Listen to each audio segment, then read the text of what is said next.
ਅਸੀਂ जवाब देंगे ना तीन सवाल करने ना आज। जी लाइव हो गया है। अस्सलाम वालेकुम एवरीवन, बहुत बहुत शुक्रिया आप लोगों के टाइम का। और ये जो प्रोग्राम हमने आज सेट किया है इसका मकसद ये है कि थोड़ा तारा भी करा दे, हम भी जो है वो उनकी जी मैं उसी साइड पे आ रहा हूँ। जो हमारा मकसद है वो जो हमारे छोटे फार्मर्स जिनका नया नया शौक समझ लें, या ऐसे लोग जिन्होंने फार्मिंग को कुछ अरसे से ज्वाइन कर रखा है लेकिन उनको उसका कोई फ़ायदा नहीं हो रहा, बिजनेस पॉइंट ऑफ व्यू से कह लें आप या ब्रीडिंग पॉइंट ऑफ व्यू से कह लें, तो उनकी इस्लाह के हवाले से लर्निंग का एक प्रोग्राम सेशन हमने रखा है और इंशाल्लाह सबको बेनिफिट मिलेगा। हमारे साथ हैं इमरान नदीम साहब और डॉक्टर फ़र्रुख बशीर भट्टी साहब और नदीम बेग साहब। इंशाल्लाह क्वेश्चंस करेंगे और सब भाइयों के जो कमेंट्स आएंगे हमारे पास, कोशिश करेंगे वीडियो के दौरान उन सबको कवर अप किया जाए, लेकिन अगर कमेंट्स रह जाएंगे तो इंशाल्लाह वीडियो के बाद भी उनको रिस्पॉन्ड किया जाएगा। तो सब भाइयों का मकसद हमारा यही है कि मज़ीद सीखा जाए, चीज़ों को मज़ीद इस्लाह की जाए एक दूसरे की, और चीज़ों को बेहतर से बेहतरीन की तरफ लेके जाया जाए। वेलकम डॉक्टर साहब, बहुत बहुत शुक्रिया आपके टाइम का। आप लोगों का बहुत शुक्रिया जी, आप लोगों ने इस काबिल समझा। नहीं, अल्लाह आपको मज़ीद तरक्कियाँ और इज़्ज़तें दे। नदीम भाई बिस्मिल्लाह करें, जो क्वेश्चंस हैं आपके वो रखें डॉक्टर साहब के सामने ताकि प्रोग्राम को आगे लेके चलें। जी शुरू करें, एक एक क्वेश्चन आप करते जाएं। तो नदीम भाई आप, यासीन भाई आप शुरू कर लें पहले, ठीक है, फिर नदीम भाई को मौका देंगे। सर मेरा जो बहुत शुक्रिया। जी बोलिए डॉक्टर साहब, जो आप हमारा जो एजेंडा है वो कमर्शियल फार्मिंग के रिलेटेड है, तो इसमें एक जो बहुत बड़ी कंफ्यूजन है उसी पे मेरा पहला क्वेश्चन है कि क्या कमर्शियल फार्मिंग जो है वो बड़े पैमाने पे ज्यादा जानवर पालने का नाम है या ये मैनेजमेंट प्रैक्टिसेस का नाम है? जी बिस्मिल्लाहिर्रहमानिर्रहीम। सबसे पहले तो कमर्शियल फार्मिंग या किसी भी दुनिया में आप बिजनेस की बात करते हैं ना, तो जब उसको हम कमर्शियल वेंचर के अंदर लेके जाते हैं तो आप लोग एक चीज़ समझेंगे कि हम जटकी ज़ुबान में कहते हैं पड़ता, मैनेजमेंट साइंस के अंदर बोलते हैं ब्रेक इवन। सो किसी भी कारोबार का एक ब्रेक इवन होता है, कम अज़ कम उसकी पैदावारी सलाहियत, उस पैदावारी कम अज़ कम सलाहियत से नीचे नुकसान होता है और उसके ऊपर आपकी जो भी पैदावार होगी वो आपकी मुनाफा होता है जी। अब ये जितनी भी पैदावारी सलाहियत का मैंने आपसे जिक्र किया है या पैदावार का जिक्र किया है, इसके पीछे फिर एक मुख्तलिफ अनासर कार फरमा होते हैं। सबसे पहले होता है हम बिजनेस एफिशिएंसी उसे बोलते हैं कि आप एक लीटर पैदा करने के लिए कितना खर्चा कर रहे हैं। एक शख्स वही खर्चा जो है मिसाल के तौर पे वही एक शख्स जो है वही लीटर पैदा कर रहा होगा से 90 रुपए, 95 रुपए, 100 रुपए में। दूसरा बंदा उसी लीटर को पैदा कर रहा होगा कहीं जाके 60-70 रुपए में। उसकी बिजनेस एफिशिएंसी ज्यादा होगी, उसका ब्रेक इवन कम होगा, वो कम एक्सपेंसिव करके ब्रेक इवन अपना नीचे लाके नफे की जो रेशो है उसको बढ़ा सकेगा। इसके अंदर जो कमर्शियल फार्मिंग जो है किसी भी दुनिया के बिजनेस की तरह डिपेंड करता है कि आपकी प्रोडक्शन का क्या स्टाइल है, आपके ब्रेक इवन्स, आपकी बिजनेस एफिशिएंसी, ये सब मॉडल्स मिल के डिसाइड करते हैं कि आप इसको किस तरफ लेके जा रहे हैं। तो मेरा ख्याल में इसके अंदर सबसे इम्पोर्टेंट ये है कि आपकी प्रोडक्शन और प्रोडक्शन कॉस्ट के अंदर आपके फिक्स ऑपरेशनल कॉस्ट और जो आपकी वेरिएबल ऑपरेशनल कॉस्ट है। फिक्स ऑपरेशनल कॉस्ट वो होती है जो आपका खर्चा होना ही होना है, और वेरिएबल है कि जो आप खर्चा जो है जिसको आप कंट्रोल कर सकते हैं। इन चीज़ों का मिक्सचर ये चीज़ बनती है। होपफुली आपके आंसर आ गया। मतलब कंक्लूजन यही है कि डेयरी फार्मिंग के स्टाइल को ही हम कमर्शियल फार्मिंग बोल सकते हैं। ये इसमें डिपेंड नहीं किया जा सकता कि अगर एक के पास 100 जानवर हैं और एक बंदे के पास 10 जानवर हैं तो उनमें से 100 वाला कमर्शियल फार्मिंग कर रहा है, जो बेहतर प्रोडक्शन ले रहा है, जिसकी प्रोडक्शन कॉस्ट मिनिमाइज है, वो कमर्शियल फार्मिंग के पैरामीटर्स के ऊपर काम कर रहा है।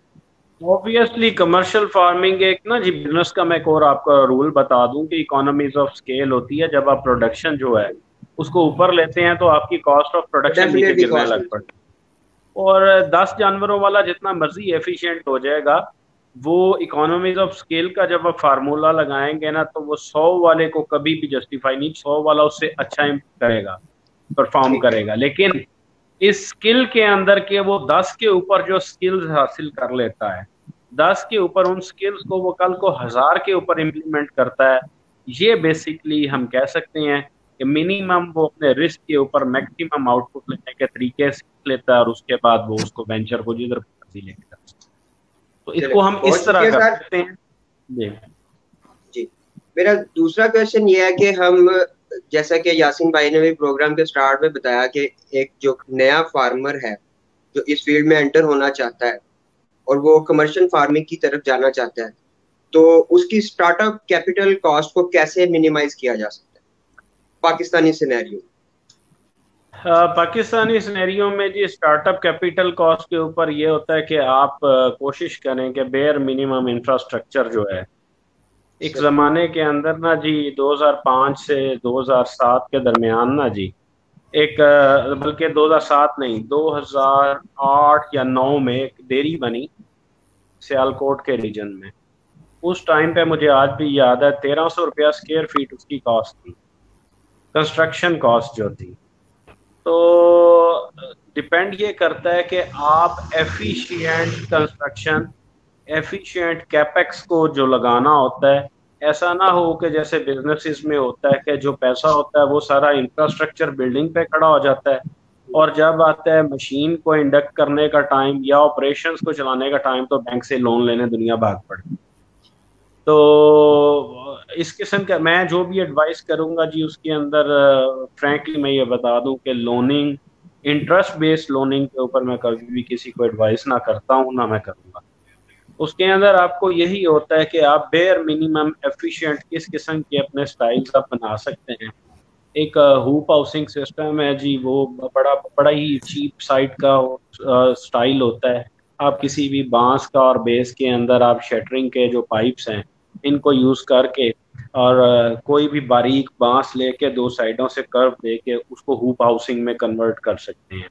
हमारे यहाँ ये आम काना सिरकी का जो स्टाइल है आइडियल है। एस्बेस्टॉस की जो शीट्स हैं, गैल्वेनाइज शीट्स जिन्हें बोलते हैं, वो हम यूज़ कर सकते हैं। एक्चुअली रीज़न बिहाइंड के आप इंफ्रास्ट्रक्चर पे बेयर मिनिमम उसके ऊपर खर्चा करें, ज़्यादा से ज़्यादा क्वालिटी एनिमल के ऊपर और एनिमल के मैनेजमेंट के ऑपरेशंस को स्मूथ और इजी रखने के ऊपर उसको लगाएं, पैसे को लगाएं। तो इंफ्रास्ट्रक्चर जो है उसके अंदर मोटी सी बात है, गर्म इलाका और सर्द इलाका भी है। हमारा स्वेयर सर्दियों में दिसंबर जनवरी में 0 तक टेम्परेचर गिर जाता है। इस साल वर्स्ट तरीन शायद सीजन्स थे सर्दियों में, और गर्मियों के अंदर टेम्परेचर 50 डिग्री या इससे ऊपर भी निकल जाता है बाज़ औक़ात बाज़ जगहों पे। तो आपने उस सिस्टम को किस तरह जानवरों के लिए कंफर्ट, जो एनिमल कंफर्ट है वो सबसे पहला सब्जेक्ट होता है, उसको देखना है। और किस तरह आपने इसमें मॉइस्चर को, जो मॉइस्चर जो है यूरिनेशन से या नहलाने धुलाने से या किसी भी तरह क्रिएट होता है, क्योंकि मॉइस्चर बेस है किसी भी किस्म के जो जरासीम है, जर्म्स जो हैं उनकी ग्रोथ का। तो मॉइस्चर को आप किस तरह मिनिमाइज कर सकते हैं, ये सब फैक्टर्स जो हैं आप हाउसिंग में कर सकते हैं। स्टार्ट में जी कैपेक्स जो है वो कम अज कम इंफ्रास्ट्रक्चर पे लगाएं और मैक्सिमम उसको एनिमल्स पे लगाएं। चलिए, बहुत शुक्रिया डॉक्टर साहब। अच्छा, इसमें ये तो इंफ्रास्ट्रक्चर के हवाले से बात हो गई। जो आपने एनिमल्स जो बाय करने हैं हमने, उसके रिलेटेड थोड़ा सा गाइड करें कि एनिमल बाय करने के अंदर भी एक ही हार्ड एंड फास्ट रूल है। हार्ड एंड फास्ट रूल ये है कि आई वाज एडवाइज्ड, मुझे कहा गया था जब मेरे टीचर ने मुझे समझाई थी ये बात, मैंने वो नहीं मानी थी। एक्सपीरियंस के साथ मुझे ये चीज़ बावर हुई है। आपने जब भी जानवर कोई ख़रीदना है, आपने जब उसको ख़रीदना है तो जहन में ये रखना है कि ये जानवर कल को किसी भी एक्सीडेंट की सूरत में आपको कितना लॉस दे सकता है। अगर से मिसाल मैं आपको देता हूँ, इसके अंदर प्रोक्योरमेंट एफिशिएंसी आ जाए। अगर आपने प्रोक्योरमेंट एफिशिएंसी के अंदर से आपने 10 जानवर लिए हैं, आपने से 20 लाख रुपया इन्वेस्ट कर दिया, 2 मिलियन इन्वेस्ट कर 2 मिलियन इन्वेस्ट करके आप उनको लेते हैं और आप 10 लीटर्स की एवरेज के हिसाब से कैलकुलेशन कर लेते हैं पर डे प्रोडक्शन के हिसाब। फिर ये अच्छा जी, मैं इसमें ये क्लियर कर दूं कि जी मेरी जितनी बात होगी सिर्फ और सिर्फ बफलो ओरिएंटेड होगी। मैं बफलो फार्मर हूँ, बफलो ओरिएंटेड हूँ, और मैं गाइड भी उसी सिलसिले में करूँगा। काउस के साथ दुनिया में बहुत सारे और चीज़ें हो रही हैं, वो कोई भी उस मॉडल को फॉलो कर सकता है। तो बफलो के ऊपर जी मैं आपको अपनी बात बताऊंगा कि किसी जानवर के अंदर कैलकुलेशन जो है वो हमेशा 10 litre per day with 6 to 7% milk fat के साथ जी उसको कैलकुलेट करता हूँ मैं अपनी बात। अच्छा, जब भी आपका जानवर हर्ड मैनेजमेंट के अंदर जाएगा और पूरा हर्ड को उसको डील कर रहा होगा पूरे हर्ड के साथ, आपको टोटल हर्ड की फीड एफिशिएंसी के साथ जब लाते हैं, या उस इंफ्रास्ट्रक्चर में जानवरों ने आना है, फंसना है, आगे पीछे होना है, कोई जानवर एक्सीडेंटली चोट लग जाएगा, किसी को कुछ हो जाएगा, ये सब चीज़ें आप काउंटर उसी सूरत में हो सकती हैं, कर सकते हैं जब आपकी जो प्रोक्योरमेंट है वो बड़ी एफिशिएंट होगी। और एफिशिएंट प्रोक्योरमेंट के अंदर अगेन मैं यही बात कहूँगा कि अगर आप एक जानवर फर्ज करें 2 लाख से 2.25 लाख का भी खरीद लेते हैं, तो उस जानवर को अगर आप एक सुए के अंदर कोई एनी मस्टाइटिस हो गया, दुम टूट गई है, उसको किसी ने जानवर ने मार दिया, उसकी टांग फ्रैक्चर कर दी है, व्हाटसोएवर जो भी एक्सीडेंट है, उसकी सूरत में वो आपका 80,000 से लेकर 90,000 तक का भी। अब उसके इन बिटवीन जो लॉस है वो आप कितना मिनिमम रखेंगे? वही जानवर अगर आपने फर्ज करें आपका अल्लाह ना करे, अल्लाह ना करे, हर फार्म के अंदर एक्सपेंसिव एनिमल्स होते हैं, वही अगर लॉस जो है वो आपके एक्सपेंसिव एनिमल के ऊपर जाता है तो वो आप कवर नहीं कर पाते वो किसी तौर पे भी। क्यों? जानवर के अंदर कोई भी थोड़ी सी भी कॉम्प्लिकेशन, यहाँ तक कि दुम थोड़ी छोटी हो जाए तो भी उसकी कॉस्ट जो है वो की खूबसूरती या उसकी कोई भी चीज जो है वो बॉदर फिर नहीं कर रही होती, उसकी नस्ल बॉदर नहीं कर रही होती, वो फिर एक आम गोश्त के हिसाब में जानवर की कीमत आती है। जो अमेरिकन स्टाइल के अंदर जो होल्स्टियंस के साथ 1.25 सुए की जो एवरेज ली जाती है, उसके पीछे सबसे बड़ी रीजन ये है कि एनिमल फ्रेश, इसमें सबसे बड़ी बात है फ्रेश एनिमल, ताज़ा पैलन या दूसरे सुए के जानवर ज्यादातर लेने की कोशिश करें जो कल को ग्रो अप होंगे, कॉस्ट है वो अपने आप को खुद डेवलप करके ज्यादा इम्प्रूवमेंट की तरफ जाते हैं। जो होल्स्टियन वाले जितने भी फार्म्स हैं, जितने अमेरिकन जो है मॉडल है 1.25 सुआ लेते हैं, खुद लेते हैं, जानवर कल करते हैं, क्यों? उनको गोश्त का रेट बहुत अच्छा है, उस गोश्त के रेट के अंदर वो कन्वर्जन को अगेन बात वही आती है जिनकी प्रोक्योरमेंट किया उस जानवर को उन्होंने जब फर्स्ट टाइम उसके साथ से बच्चा लेके प्रोडक्शन स्टार्ट करते हैं, वो एक्सपेंस और वो जिस सेल करने का वो उसके अंदर की प्रॉफिट ले रहे होते मिल्क वॉल्यूम के साथ साथ। सो ये बहुत बुनियादी नुक्ता है कि हमने कोई भी जानवर खरीदना है तो उसका ये देखना है कि इसने दूध कितना देना है हमारे हिसाब में, और very frankly 10 litre per day से ऊपर की कैलकुलेशन अपने आप को धोखा देना है। ये इसका ये मतलब नहीं है कि 10 लीटर से ऊपर प्रोडक्शन देने वाले जानवर मौजूद नहीं होते, लेकिन एक हर्ड के अंदर हम 10 लीटर की एवरेज को जो जानवर मेंटेन करवा रहे होते हैं उसके अंदर कम अज कम एट ए टाइम हर वक्त कोई ना कोई ऐसा जानवर मौजूद होते हैं जो 16 से 18 लीटर तक परफॉर्म कर रहे होंगे। वो करते हैं, वो इन जानवरों को भी साथ लेके चल पड़ते होते हैं, लेकिन ऐसा बहुत कम होता है कि सब जानवर ही एथिकली और जनाब अपने रिकॉर्ड बेस के ऊपर वो कॉन्टिन्यूसली जी 20 लीटर और इसके चीज़ों पे, ऐसा प्रैक्टिकली नहीं होता, तो वो किसी और वर्ल्ड में होता है, वो अब उस वर्ल्ड के रहने वाले जाने। बहुत शुक्रिया डॉक्टर साहब, बड़ा माशाल्लाह अच्छा एक्सप्लेन किया आपने। जो मेरा तीसरा क्वेश्चन है वो आम फार्मर के रिलेटेड है। हमारे इधर आम फार्मर को जो सबसे बड़ा मसला है वो है मिल्क की सेलिंग का, ठीक है। उसमें प्राइस का बहुत बड़ा इशू है। जो अपना रूरल एरियाज के फार्मर हैं उन्हें एक रीजनेबल प्राइस नहीं,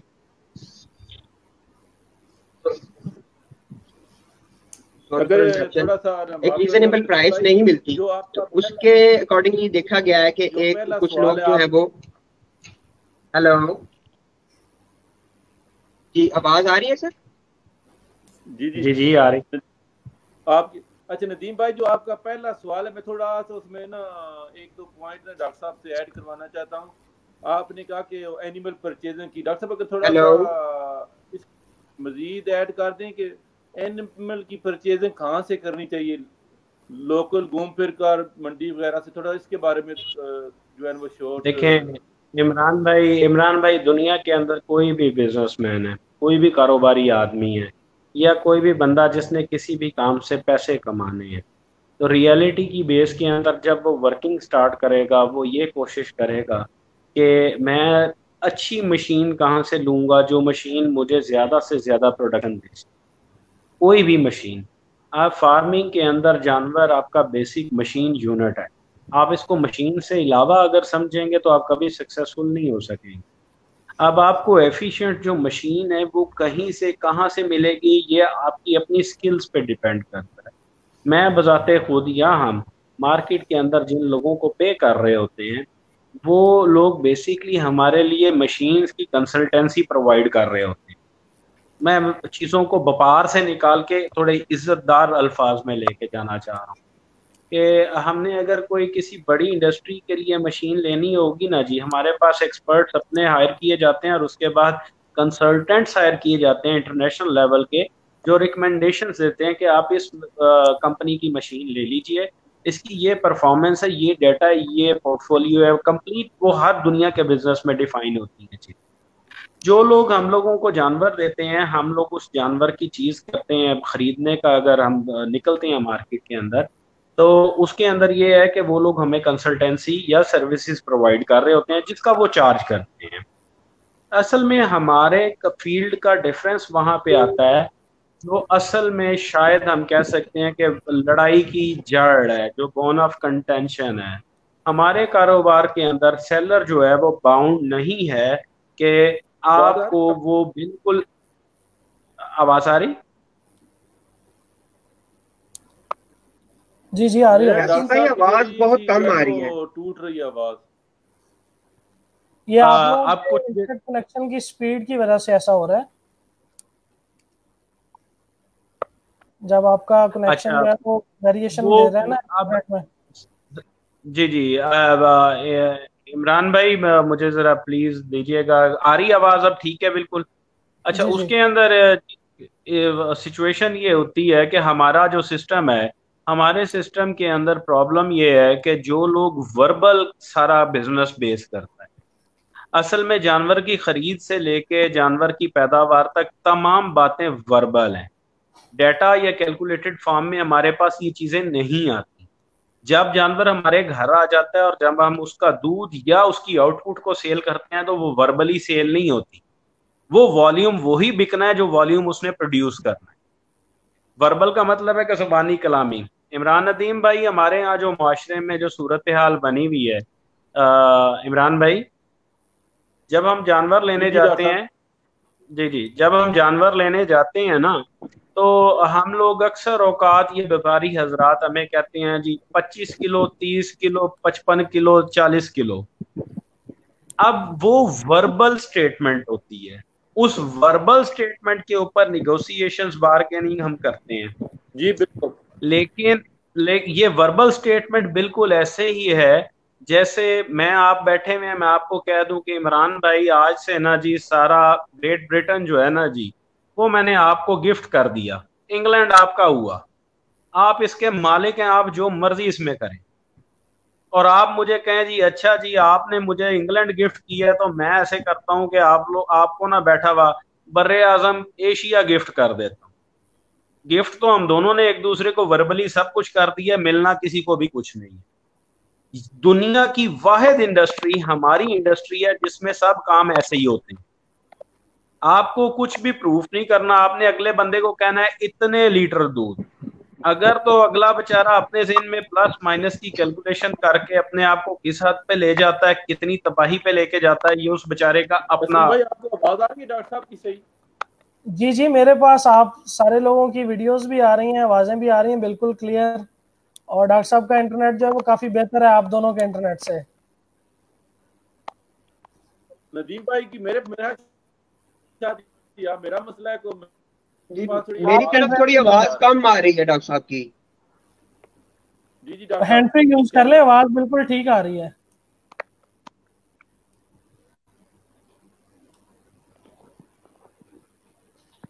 जी जी आप कंटिन्यू करें डॉक्टर साहब। जी जी अच्छा अच्छा, उसके अंदर ये चीजें हैं कि हमारे पास अब प्रॉब्लम कहाँ जनरेट होती है, जिस प्रॉब्लम को शायद इमरान भाई हमें सिस्टम के अंदर एटलीस्ट कहना चाहिए, शोर डालना चाहिए। 92-93 के अंदर ना जी, जो मजमूई तौर पे जानवरों की सेल परचेज होती थी ना, उस टाइम के अंदर जानवर की जो करंट सिचुएशन होती थी उसके ऊपर जी, दूध के जो बेस है उसके ऊपर जानवरों के अंदर ना जी खरीदो फरोख्त होती थी। उसके बाद जी एक ट्रेंड आया कि मंडियों के अंदर बड़े जो बायर्स हैं ये लोग आने लगे, और बड़े बायर्स ऑब्वियसली कराची से ही हैं। वो लोग आने लगे तो जानवर ने जब अपनी सिचुएशन पे खड़े हो ना, मेरा ख्याल है इमरान भाई शायद वी हैव लॉस्ट हिम शायद। जी डिवाइस उनकी डिस्कनेक्ट हो गई है। जी आप जारी रखें, अच्छा लोग काफी मुश्ताक हैं आपकी गुफ्तगू सुनने के लिए। अच्छा जी, तो उसके अंदर ये था जी, वो लोग क्लेम करते थे कि इस कलमुही के नीचे क्या है जो इसके पैसे मांग रहे हो। फिर ये ट्रेंड स्टार्ट होना शुरू हुआ जिसको हम डाका बोलना कहते हैं, डाका लगाना, जानवरों का दूध रोक के शुरू करना, फिर जानवरों के अडर को एक्स्ट्रा ऑर्डिनरी तरीके से दिखाना। अगेन मैं अपनी बात पे दोबारा वापस आऊंगा कि एक टाइम की मिल्किंग की इजाजत दी जाती है जो सेलर होता है उसकी तरफ से। जी हमारे जी ट्रेडिशन ने इन बातों को अडॉप्ट किया है, जबकि हम वो एक टाइम की मिल्किंग के ऊपर जानवर की तमाम सुए की एफिशिएंसी के पैसे दे रहे होते हैं, तमाम उम्र के उसके पैसे दे रहे होते हैं, सिर्फ एक टाइम की मिल्किंग। शायद शायद दुनिया में कहीं और शायद ऐसा नहीं होता होगा। अच्छा, उसके इसीलिए इस काम के अंदर प्रोक्योरमेंट जो है वो बहुत टफ होती है, और जो रिलायबल रिसोर्सेज होती हैं उन रिलायबल रिसोर्सेज के अंदर डाटा तो कहीं पे है ही नहीं है, डाटा का कॉन्सेप्ट नहीं है। जब डाटा का कॉन्सेप्ट नहीं है तो मेरा ख्याल है कि हमारे फील्ड की प्रोक्योरमेंट दुनिया में सबसे मुश्किल काम, क्योंकि आपने सब कुछ ही, वो तो जिंदगी में भी आप अल्लाह पे ही छोड़ते हैं, लेकिन इस काम के अंदर आप सिर्फ बातें सुनते हैं, और सिर्फ बातें सुन के आप पेमेंट करते हैं, और वो पेमेंट करके आपको इजाजत ये दी जाती है कि आप सिर्फ थानों की सफाई देख लें, मिल्क लेट डाउन की कुछ चीजें देख लें, बाकी वही आप जाने और आपके नसीब जाने। इसलिए मैं इसको कह सकता हूँ कि ये जी सबसे डिफरेंट प्रोक्योरमेंट स्टाइल है इस बिजनेस का, और बहुत मुश्किल। और हमारे यहाँ प्रोक्योरमेंट और ये जो जानवरों की एक्स्ट्राऑर्डिनरी प्राइसेस हैं, ये सिर्फ इसलिए हैं कि हम लोगों को किसी बात को प्रूफ करने के लिए कुछ भी नहीं करना पड़ता। वर्बली पूरी दुनिया में कोई बिजनेस नहीं होता सिवाय हमारे बिजनेस के अंदर जो जानवर बेचा जाता है, जो वर्बल दूध बताए जाते हैं, उसके अलावा। तो ये जी सबसे इम्पोर्टेंट मेरे नजरिए में जी ये चीजें हैं जिनको कोई भी नया फार्मर इन चीजों को देखे, सोचे, समझे, और उसके बाद अपने पैसे जो है वो लगाए। यहाँ पे मैं ये बात जरूर कहता जाऊंगा आप लोगों के तवसत से कि अगर कोई बंदा इन चीजों पे इन चीजों को मान के या इन चीजों को सोच के समझ के इन पे अमल कर लेगा तो उसका अपना फायदा है, हमारा कोई फायदा नहीं है। मैं बारहा ये बात कहता हूँ, मैं बारहा रिक्वेस्ट करता हूँ, प्लीज इन चीजों को पॉजिटिवली लीजिए। आप लोग पैसे बचाएंगे वो आपके बचने हैं, मेरे नहीं बचने। अगर आप बिजनेस एफिशिएंसी पे, रिकॉर्ड कीपिंग पे एक दूसरे के साथ लेन देन करेंगे, आप में से कोई किसी को गिला देने के काबिल नहीं रहेगा। वैसे तो हम गिले को रोकने के लिए लोगों से बाकायदा तौर पे लड़ पड़ते हैं। अगर हम एक दूसरे को डाटा प्रेजेंट करके कोई भी जानवर दें, किसी से लें, हम ब्रीड इंप्रूवमेंट ऑटोमेटिकली कर रहे हों। डाटा की वैलिडिटी जो है वो वर्बल की बजाय पेज के ऊपर हम ले आएंगे, हम प्रैक्टिकलिटी के साथ चीजें ठीक करने लग पड़ेंगे। मैं इस बात को सबसे ज्यादा, इस बात की सपोर्ट में, सिर्फ जो कोर है दुनिया के किसी भी कारोबार का जिसके बगैर हर बात झूठ है मेरे नजरिए में और गलत है। आप नबी करीम सल्लल्लाहु अलैहि वसल्लम ने फरमाया कि जब तुम आपस में मामलात करो तो लिख लो, पिछला ग्रुप जो हमारा बंद हो चुका, उसके अंदर लाखों की तादाद में लोग थे।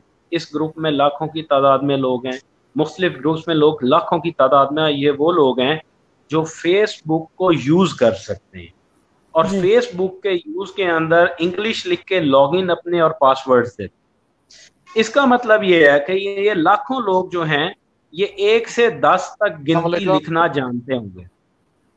वेलकम बैक इमरान भाई। जी जी जनाब, मेरा ना असल जो इंटरनेट जिस जगह पर मैं बैठा हुआ था थोड़ा सा स्लो हो गया था, तो फिर मैंने सोचा कि वो ना थोड़ी सी ना जगह चेंज करता हूँ। अभी तो आवाज बहुत अच्छा आ रहा है यहाँ पर। अच्छा ठीक है, ये अच्छा जी, 1 से 10 तक वो लोग जो हैं वो कम से कम गिनती लिख सकते हैं। हम लोग पिछले दिनों में बड़ी बहसें गर्मा गर्मी ग्रुप में चली, बहुत कुछ हुआ। असल में बेयर मिनिमम काम ये है कि हम लोग सुबह और शाम में हमारा जानवर जो दूध दे उसको 1 से 10 तक की गिनती के बीच में ही देगा। हम वो गिनती लिखना भी नहीं चाहते, सिर्फ हम वो 1 से 10 तक गिनती लिख लें। मुझसे पूछा जाता है ब्रीड कैसे इंप्रूव होगी, मुझसे पूछा जाता है फलानी ब्रीड।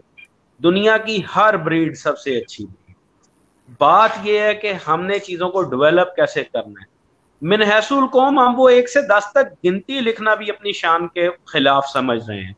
और हाँ, हम लोगों ने हाथ में वो क्या जी तीर पकड़े हुए हैं और जिधर को दिल करता है हम चलाते जाते हैं। मेरा पॉइंट और नजरिया जी सिर्फ 2-3 चीजों पे है। आप लोग फार्मिंग करते हैं, पैसे लगाते हैं, एफिशिएंट प्रोक्योरमेंट करें, जो मैंने पहले अर्ज की। उसके अंदर जो आप पैसे बचाएंगे वो आप बचाएंगे, मैं नहीं बचाऊंगा, आप लोग बचा रहे हो।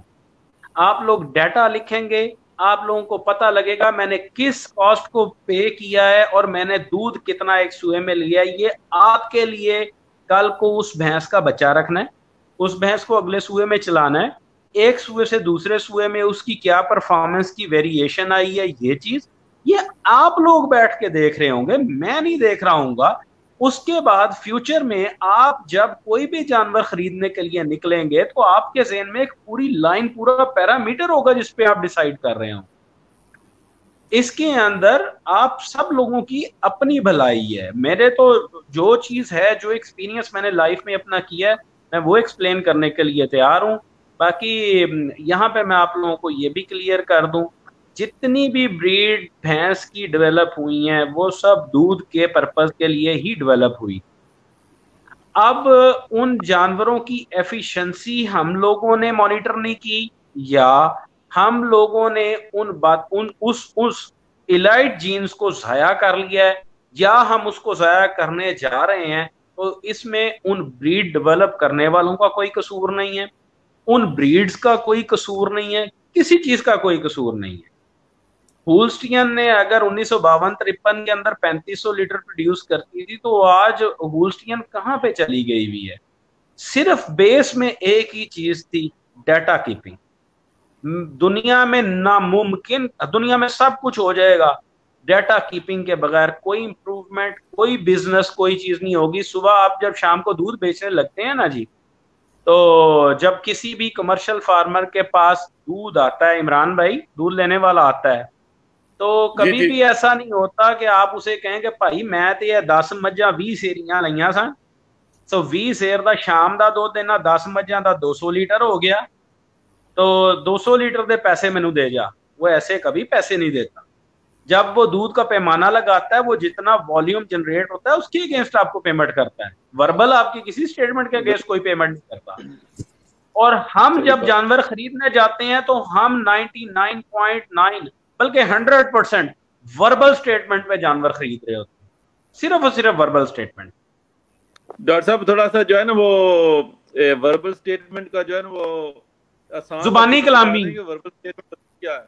जुबानी गल्ला जी, गल्ला दे मसाले ते मजा खरीदने हैं जी, बगैर सरपाओं के कोई वो बात नहीं था। फलाना आया था, वो कह कर गया कि फलाने गार की भैंस जो है वो 20 लीटर दूध देती है। मैं अपनी ऐसा देखें, जो मॉडर्न फार्मिंग के अंदर जो मुमालिक हैं, जो इनविट्रो फर्टिलाइजेशन पे काम कर रहे हैं, जो एम्ब्रियो ट्रांसफर पे काम कर रहे हैं, या जो लोग काम कर रहे हैं क्लोनिंग वगैरह पे, उन चीज़ों के अंदर डाटा जो है वो उनके पास इतने स्ट्रांग है कि उसको वो ना जी उसके चांसेस को हम लोगों से बहुत ऊपर ज़्यादा एक्सप्लेन कर सकते हैं। हमारे यहाँ अगर कोई ऐसा क्लेम करता है कि एक घर है उसके अंदर 100 जानवर है और सब सेम जेनेटिक पूल रख रहे हैं, तो मिसगाइडेड बात है। इन्हीं बातों का खुमियाजा हम लोग अपने यहाँ फार्मिंग के अंदर नुकसान और आए दिन फार्मर्स के ऊपर प्रेशर की सूरत में देख रहे हैं, क्योंकि फी का जानवर की पैदावारी सलाहियत कम हो रही है और वो सब कुछ इन्हीं चीजों की वजह से हुआ। तो डॉक्टर साहब, जो आपने देखा कि जो फॉरेन कंट्रीज है वहां से सीमन पाकिस्तान भी आते हैं, दुनिया के और मुल्कों में भी जाते हैं, और जो भी वो स्ट्रो होती है उसका वो जो उसकी मादा है, उसके जो बाप है, उसका पूरा शजरा लिखा होता है कि इसका जो है पीक मिल्क या इतना इसका पर ईयर जो है इतना दूध हुआ है। तो हमारे पाकिस्तान में कोई ऐसा सिस्टम है कि नहीं है कि, और कौन ऐसे को फार्मर हैं जो बिल्कुल भैंसों के पर खास कर रहे हैं कि बिल्कुल उसके पूरे सुए का रिकॉर्ड आपको दे सकते हैं कि मेरी भैंस ने 3000 लीटर दूध दिया है, 2500 लीटर दूध दिया है ये सुए में, और ये मैं इसका सीमन और ये मैं इसका जो है ना वो बच्चा फरोख्त कर रहा हूँ, कि सिर्फ जो है वो ज़बानी कलामी पर हम चल रहे हैं, इसीलिए हम दूसरे कंट्री से पीछे जा रहे हैं। इमरान भाई, मैं आपको कुछ चीज़ें बताऊं जी प्रैक्टिकली, जो लोगों को शायद जानने के लिए बहुत ज़रूरी है। जब एक होती है जी हर्ड एवरेज, भैंस के अंदर हर्ड एवरेज क्या चलनी चाहिए, क्या होती है। एक होती है जी वेट एवरेज, वो क्या चलती है। हर्ड एवरेज होती है कि आपके फार्म के ऊपर जितने भी जानवर खड़े हुए हैं ना, वो जितना आपका दूध होता है तकसीम उतने जानवर कर लें, आपके पास हर्ड एवरेज आए। वेट एवरेज के अंदर होता है जो जानवर दूध दे रहे हैं, वो जानवर दूध दे रहे हैं, उनकी number of animals divided by total production, वो उन जानवरों की परफॉर्मेंस और एफिशिएंसी उन जानवरों की आती है दूध देने में। इमरान भाई, बात करने की बात है, लोग कहते हैं कि शायद उनके पास जो वेट एवरेज भैंस के मानी में है, जो हम जिस बात पे डिबेट अभी तक करते जा रहे हैं, लोगों ने तो ये भी कहते हैं कि उनके पास 18 लीटर तक वेट एवरेज आती है। इमरान भाई, बात फिर वहीं पे आ गई कि जुबान से कहने की बात है। बड़े ही सोफिस्टिकेटेड जो फार्म्स होते हैं उनके अंदर 14 से 16 लीटर की अगर एवरेज आ जाए ना, हर्ड एवरेज, हुलसियन के अंदर 23 से 24 पे लोग चले जाते हैं, क्रॉस ब्रेड के अंदर 16 तक जाते हैं, बफलो के अंदर जो 18 लीटर है। सिर्फ बात बराए बात की हद तक हमारा कल्चर सेट हो चुका, हमें किसी को प्रूफ करना नहीं है। जो आप स्ट्रॉ की बात कर रहे थे इमरान भाई, जब तक डाटा कीपिंग नहीं रखेंगे, डाटा कीपिंग के स्टाइल नहीं इंट्रोड्यूस करवाएंगे, दुनिया में कोई फार्मूला नहीं है कि कोई ब्रीड इंप्रूव हो जाए। दुनिया में कोई फार्मूला ऐसा नहीं है कि नया आने वाला किसान उसको ठगों से बचाया जा सके। दुनिया में कोई ऐसा फार्मूला नहीं है कि वो कोई भी इन्वेस्टर, सीरियस इन्वेस्टर इस बिजनेस में इन्वेस्ट करे और इस बिजनेस को उठा के तो हम लोग दुनिया के अंदर लीड करने लग पड़े अपने जानवरों को लेके। आप इंटरनेशनली कहीं पे भी अपने जानवर को प्रेजेंट करते हैं, डाटा प्रेजेंट करना होता है, हर चीज में आपने डाटा को इन्वॉल्व करना होता है। हमारे कल्चर में डाटा को बुरा बनाया जाता है और इसको यहां तक कह दिया गया है कि मज्जा नाल ते यारा नाल हिसाब ही नहीं होता। दुनिया में किसी बिजनेस के अंदर कोई ऐसा कारोबार है जिसका हिसाब नहीं है। ये सिर्फ इनएफिशिएंसीज को छुपाने के लिए, यानी कि जो हमारी नालायकियां नाअहलियां उनको छुपाने के लिए होता है।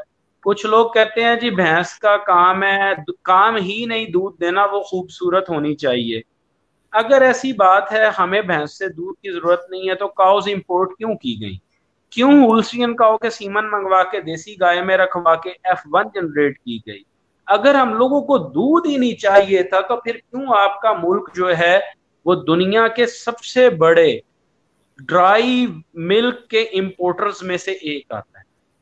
हम लोगों के अंदर, हम लोग बाकायदा इंपोर्ट और स्मगल्ड की फार्म में शायद दुनिया में तीसरे के चौथे नंबर पे आते हैं जो ड्राई मिल्क जिनके कंट्री में आता है और इस्तेमाल होता है। अगर दूध की जरूरत ही नहीं थी तो हम लोग अपने घरों में दूध क्यों इस्तेमाल करते हैं? ये कल्चर के अंदर भैंस को फरोग क्यों दिया गया, या ये रखी किस लिए गई थी जंगल से? सो ये सब क्वेश्चंस हैं। भैंस का बेसिक काम दूध देना है, वो कोई भी ब्रीड देगी, जो ब्रीड ज्यादा देगी उसी की एफिशिएंसी बनेगी। उसकी एफिशिएंसी हमें कब पता लगेगी? हमें सबसे पहली बात यह है कि अफसोसनाक बात यह है कि हमें शुरू में इन चीजों के पीछे लगा दिया गया कि आप जी 70% बफलो रख लें, 30% काओ मिक्स दूध कर दें। जब हमने मिक्स कर लिया, किसी बंदे ने ये नहीं कहा कि इंटरनेशनल स्टैंडर्ड जो है वो दूध की क्वालिटी का 3.5% मिल्क फैट है। अगर आपकी भैंस जो है वो 7 to 8% मिल्क फैट प्रोड्यूस कर रही है, तो पिछले दिनों में हशाम साहब ने एक माशाल्लाह बहुत अच्छा आर्टिकल लिखा था न्यूट्रिशन रिक्वायरमेंट के ऊपर। उसमें उन्होंने एक टर्म इस्तेमाल की थी, fat corrected milk. Fat corrected milk के अगेंस्ट ही आप किसी भी चीज की कैलकुलेशन खुराक की जरूरत को करते हैं। तो फैट करेक्टेड मिल्क का मतलब यह है कि जो 7-8% दूध मिल्क फैट के साथ दूध दे रही है, जब आप उसको 3.5% फैट के साथ फैट करेक्टेड बनाएंगे तो 10 किलो दूध देने वाली भैंस 20 किलो गाय के दूध देने वाली गाय के बराबर आ जाती है। उसकी खुराक की जरूरतें भी 20 किलो के बराबर आ जाती हैं। इसके अंदर अगेन मैं ये बात कहूंगा, यहाँ पे इसी मौजू के अंदर इसको अटैच कर दूं जो बेग साहब का भी सवाल था कि यहाँ पे वो असल डिजास्टर शुरू होता है। अब भैंस के दूध की कीमत को हमेशा से काओ के बिल्कुल एडजेसेंट जो है वो स्टेट जो है वो इंफोर्स करती है कि आप इसके दूध की कीमत वही रखें जो काओ की कीमत है, जबकि भैंस के दूध की क्वालिटी गाय से 2 गुना से भी ज्यादा बेहतर है। यहाँ पे स्टेट लॉज, स्टेट रेगुलेशंस जो हैं कहीं पे डिफाइन करने से कासिर हैं कि पाकिस्तान में अगर 75 या 80 रुपए दूध है तो वो दूध के मिल्क स्टैंडर्ड्स क्या हैं, उसमें मिल्क फैट कितना होना चाहिए, कहीं पे डिफाइंड नहीं है। ओपन इस बात को छोड़ दिया गया है। अगर स्टेट सिर्फ इस चीज को डिफाइन कर दे कि दूध 3.5% मिल्क फैट जो है वो दूध आप लोगों का 75 रुपए बिकेगा, तो इस पाकिस्तान में सबसे ज्यादा खुशहाल फार्मर भैंस का फार्मर होगा। उसकी भैंस को रखने की जो ऑपरेशनल फिक्स कॉस्ट है वो सबसे कम है। आपने देखा होगा कि जब भी जिन लोगों ने भैंस के साथ काऊ मिक्स करके रखी भी होती है ना, वो गाय को सबसे पहले अपने बाड़ों में वंडे पे छोड़ते हैं, कहते हैं जी ये दुध बड़ा देंदी है जी, इसलिए यदि खुराक पहले खा लवे। मझां खाण नहीं देंदियां। मझां क्यों नहीं खाण देंदियां? इनू क्यों खवांदे हो भाजी? पानी नहीं पावांगे तो चलो गां दा दुध ते गोका बहुता रलेगा, जिन्ना रलेगा उन्ना दुध बहुता बनेगा। यही चीज को अगर आप फैट करेक्टेड मिल्क पे लोगों को समझा लेंगे, और भैंस का दूध पाकिस्तान में ठीक है, सारी दुनिया 3.5% मिल्क फैट के ऊपर लेती है, 3.5% मिल्क फैट के ऊपर वो दूध अगर आ जाएगा, 10 लीटर दूध देने वाली भैंस की कमाई अल्टीमेटली 20 लीटर गाय के बराबर हो जाएगी। और भैंस की फिक्स ऑपरेशनल कॉस्ट जो है वो 300, 350, 400 रुपए है, गाय की 600 रुपए से 700 रुपए पे चली जाती है। रिप्रोडक्शन के इश्यूज कम है, माहौल से अडॉप्टेड है, मोर्टेलिटी गाय से कम है, हर चीज में पॉजिटिव एज आ जाता है। हम लोग ब्रीड खुद ही डेवलप होना शुरू हो जाएगी। स्टेट लॉज भी हम चीजों, बहुत सी चीजों पे हम लोगों को बाउंड करते हैं पाकिस्तान में बैठ के। कॉर्पोरेट कल्चर के मुतालिक हमेशा कहा जाता है जी तुसी 4-5 फार्मर मिलके आपस दे विच दुध इकट्ठा करके किसी वड्डी मार्केट से क्यों नहीं बेच देंदे। ये बहुत बातें सुनी जाती हैं। इन बातों के अंदर सबसे पहली बात यह है कि इस बिजनेस के अंदर 98% तो लोग वो हैं जो शायद स्कूल जाते हैं तो 5वीं क्लास तक रहते हैं। दूसरी बात यह है कि आप पाकिस्तान के कल्चर के अंदर आप लोग कभी इसको डिजाइन कीजिएगा बैठ के, अगर एक बंदा 5000 लीटर दूध आपके फार्मर मिलके बैठ के कहते हैं जी हम 5000 लीटर दूध एक दूसरे से लेके इकट्ठा करेंगे, कोई फाइनेंसिस को कंट्रोल करने का बंदा चाहिए होगा, कोई आपके उस दूध की क्वालिटी कंट्रोल का बंदा चाहिए होगा, उस दूध की क्वालिटी कंट्रोल को पकड़ के आपको उसको किसी ना किसी सेलर तक पहुंचा के वहां से कैश लेके एक पूरा सिस्टम, एक छोटी फैक्ट्री के बराबर सिस्टम चाहिए होगा। 5वीं पास से कम लोग उस कॉर्पोरेट सिस्टम को कैसे चलाएंगे? किसी भी किस्म की कोई भी सपोर्ट फार्मर के लिए कहीं भी अवेलेबल नहीं है। मैं आप लोगों को फ्रैंकली बता रहा हूं, हम लोग तो पता नहीं सारा दिन बैठ के फेसबुक के ऊपर बहसें कौन सी करते हैं। बेसिकली हमारी इंडस्ट्री की तबाही हो चली है सिर्फ इन बेसिस के अंदर कि फार्मर चीखता है। पिछले दिनों के अंदर कोरोना आया सारी दुनिया में चीजें फैसिलिटेट हुई, पाकिस्तान में लोग दूध फेंक रहे थे, मैंने वो वीडियो एक अपलोड कर, लोगों ने कहा गरीबों में मुफ्त तकसीम कर दो, ये कर दो, वो कर दो। उस दूध की कोई प्रोडक्शन कॉस्ट नहीं थी जो ज़ाया हो रहा था। क्या उस दूध के अंदर उन लोगों का कोई पर डे का लॉस नहीं था? जो बैठे एसी के अंदर बैठे नसीहतें और पिंदो निसा खींच रहे थे, उन लोगों ने जिंदगी में ना कारोबार किए होते हैं, ना उन लोगों को पता होते हैं कि ये सब चीजें कैसे हो रही होती। दूध ज़ाया हुआ, 30 रुपए लीटर तक लोगों ने दूध बेचा, किसी शख्स ने उनको नहीं पूछा, फार्मर को नहीं पूछा। ये वो फार्मर है जो तूड़ी लेता है उसमें मिट्टी मिली होती, जो चारा लेता है उसके ऊपर पानी लगा के उसका वजन बढ़ाया जाता है, जो जानवर की दवाई लेने जाता है तो उसकी दवाई 2 नंबर होती है। ये वो फार्मर है जिसको स्टेट कोई चीज किसी भी तरह से सब्सिडाइज नहीं करती। ये वो फार्मर है जो जानवर खरीदने जाता है तो उसको ख्वाब दिखाए जाते हैं 5 किलो दूध देने वाले जानवर का 25 लीटर दूध देने के। सब स्ट्रेस, सब बर्डन फार्मर के ऊपर है। फार्मर दूध की प्राइस नहीं ले सकता, फार्मर के दूध की वैल्यू और क्वालिटी को कोई बंदा मेक श्योर करने वाला नहीं है, और उनके अगेंस्ट फार्मर्स को आगे से एक के बाद दूसरी वो ट्रक की बत्ती के पीछे लगा दिया जाता है कि भाजी तुसी कोऑपरेट बना लो, तुसी एवें कर लो, तुसी उवें कर लो। सर फ्रैंकली स्पीकिंग, फार्मर के तमाम मसाइल का हल ये है कि आप लोग बैठ के, जो भी अरबाब इख्तियार हैं, कहीं पे भी बैठ के दूध की क्वालिटी डिफाइन कर। मुख्तसर बात, इस दूध की ये क्वालिटी है, इसका ये रेट होगा, दैट्स इट। पूरी दुनिया 3.5% मिल्क फैट पे है, हम लोग 8-8, 7-7% मिल्क फैट प्रोड्यूस कर रहे हैं। गाय बीच में डालते हैं तो कंज्यूमर कहता है गाय ना मिक्स करके मिलावट कर देने सारी दूध बेचने वाले। अगर वो बंदा वॉल्यूम को एडजस्ट करता है कि तुम लोगों का भाई हम 8% मिल्क फैट को क्यों दें, वॉल्यूम एडजस्ट करते हैं, वेख्या ना पानी ते सोने का भी बंदा जम के आ जाए तो पांदे जरूर ने, ठीक है। और दूध कौन सा ले रहे होते हैं ये लोग बैठ के, दूध ये लोग at the end of the day बैठ के ले रहे होते हैं जिस दूध के अंदर 3.5% मिल्क फैट होता है, जिसका सोर्स 90% के करीब पाउडर मिल्क होता है, जो बनाने वाले को 32 रुपए में पड़ता है और इन लोगों को शायद 150 रुपए में मिलता है या 130 रुपए में। कड़वा सच। बहुत डिटेल्ड वर्जन में आपने रिस्पॉन्ड किया है इमरान नदीम साहब के क्वेश्चन को। इमरान साहब आवाज नहीं आ रही आपकी।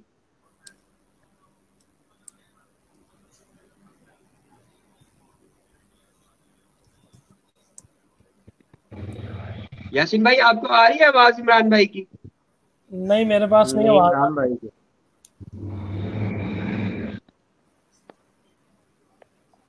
चलो यासीन भाई अब आप कर लें क्वेश्चन अपने। डॉक्टर साहब ये पीछे डिस्कशन चल रही थी हमारी, जो बेग साहब ने क्वेश्चन किया था उसको आपने रिस्पॉन्ड किया था कि एक बंदा जानवर को परचेज करता है तो हमें सबसे पहले ये देखना पड़ता है कि अगर वो जानवर किसी भी लिहाज से किसी भी ज़ाया हो जाता है तो उस चीज़ को कैसे कवर अप करेंगे हम।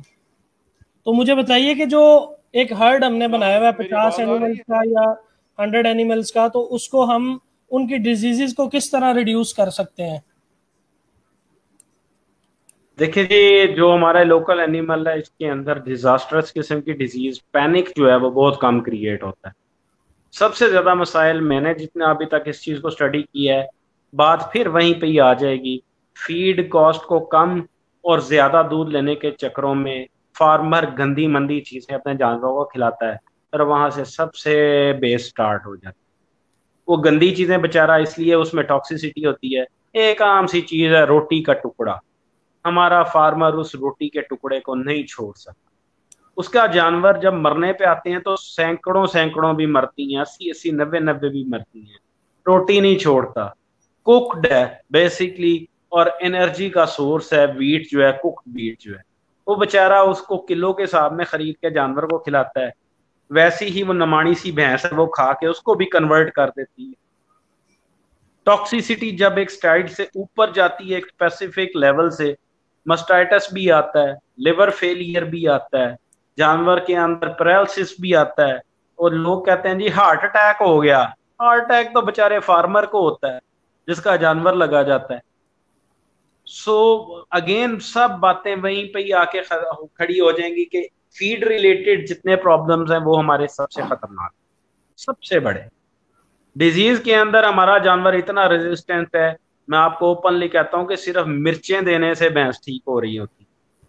क्या मिर्च की, मुझे आप बताएं, लहसुन की खीर दे लो जी माई ठीक हो जाएगी, रिस्पॉन्ड करती है। सच्ची बताएं, पूछें तो इम्यूनिटी इतनी जबरदस्त इस एनिमल में है।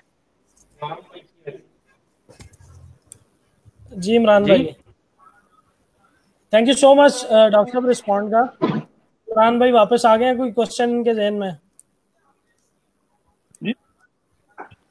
तो डॉक्टर साहब जो नए फार्मर स्टार्ट कर रहे हैं या करना चाहते हैं, ठीक है, तो दूध पैकिंग के का और वो जो अगर दूध को पैक करके सेल करें तो उस बारे में थोड़ा सा आप जो है वो रहनुमाई करें, और कस्टमर को टारगेट किस तरह करें मिल्क राउंड बनाने के लिए, अगर थोड़ी सी इन्फॉर्मेशन आप दे दें।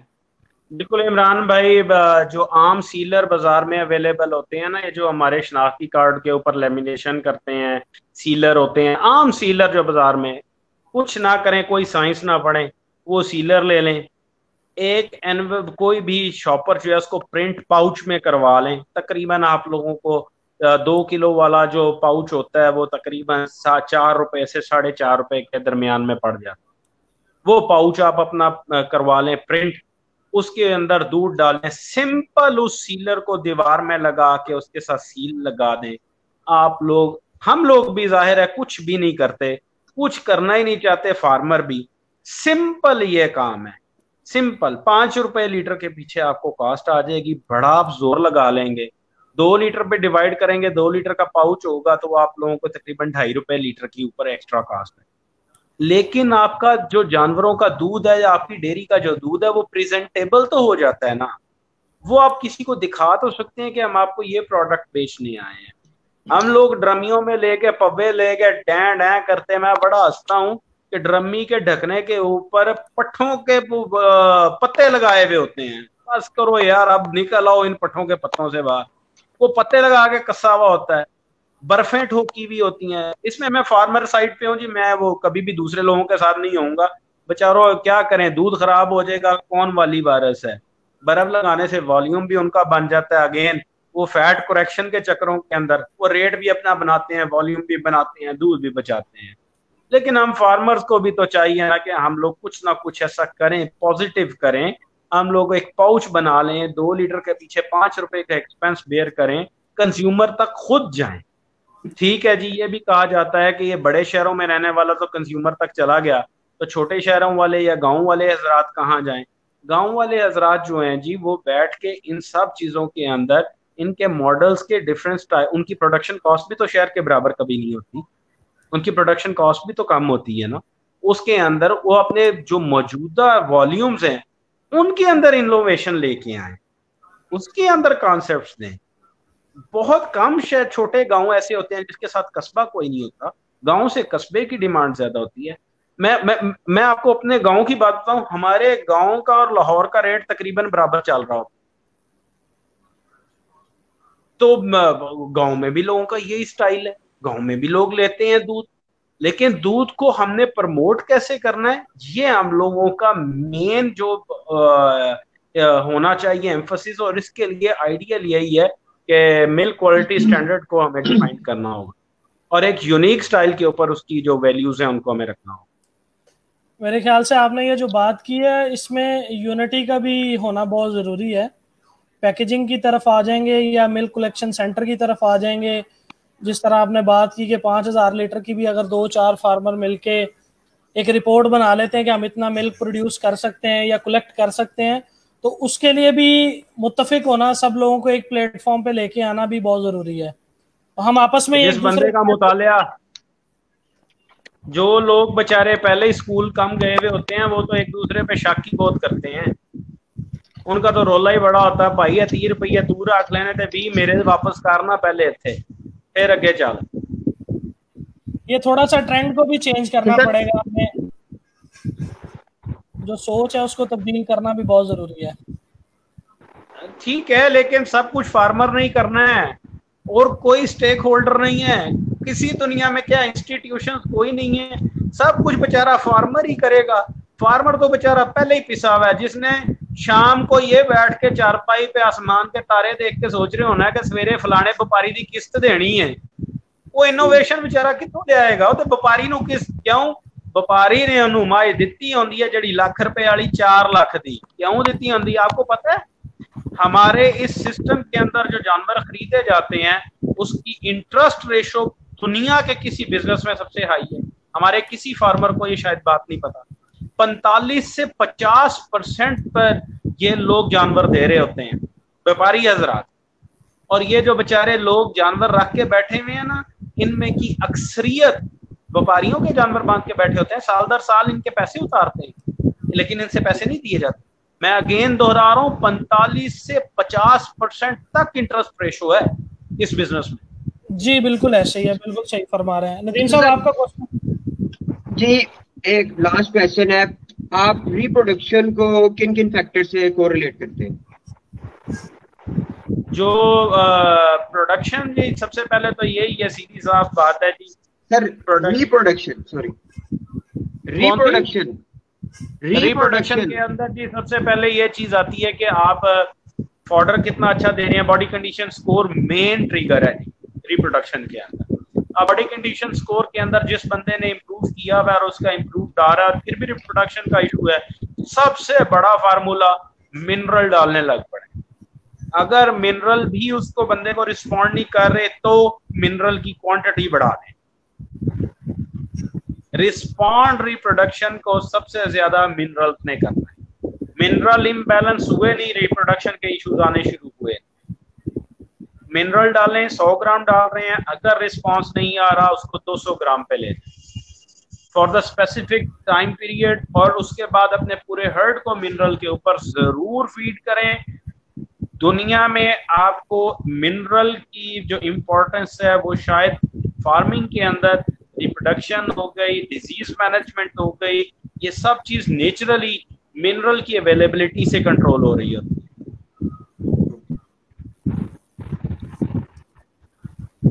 अच्छा, हमारे लोग जब एनिमल्स को परचेज कर रहे होते हैं तो किन फैक्टर्स को मद्देनजर रखना चाहिए? क्या हमारी ये सोच रहनी चाहिए कि हमने, अच्छा दूध तो डेफिनेटली एक भैंस का काम ही दूध देना है, वो तो एक बेसिक पर्पस है भैंस को रखने का।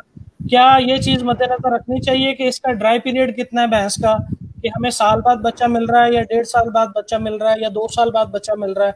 इस चीज को बेसिक हमें सामने रखना चाहिए। जब तक आप जानवर खरीद के अपने घर नहीं ले आते, आपके पास तो कोई ऐसा रिसोर्स नहीं है कि आपको पता लग सके कि ये कितना अर्सा ड्राई रहेगा। बेलअमूम जो जानवर लंबे टाइम के लिए दूध देते हैं उनका ड्राई पीरियड भी बहुत लंबा होता है।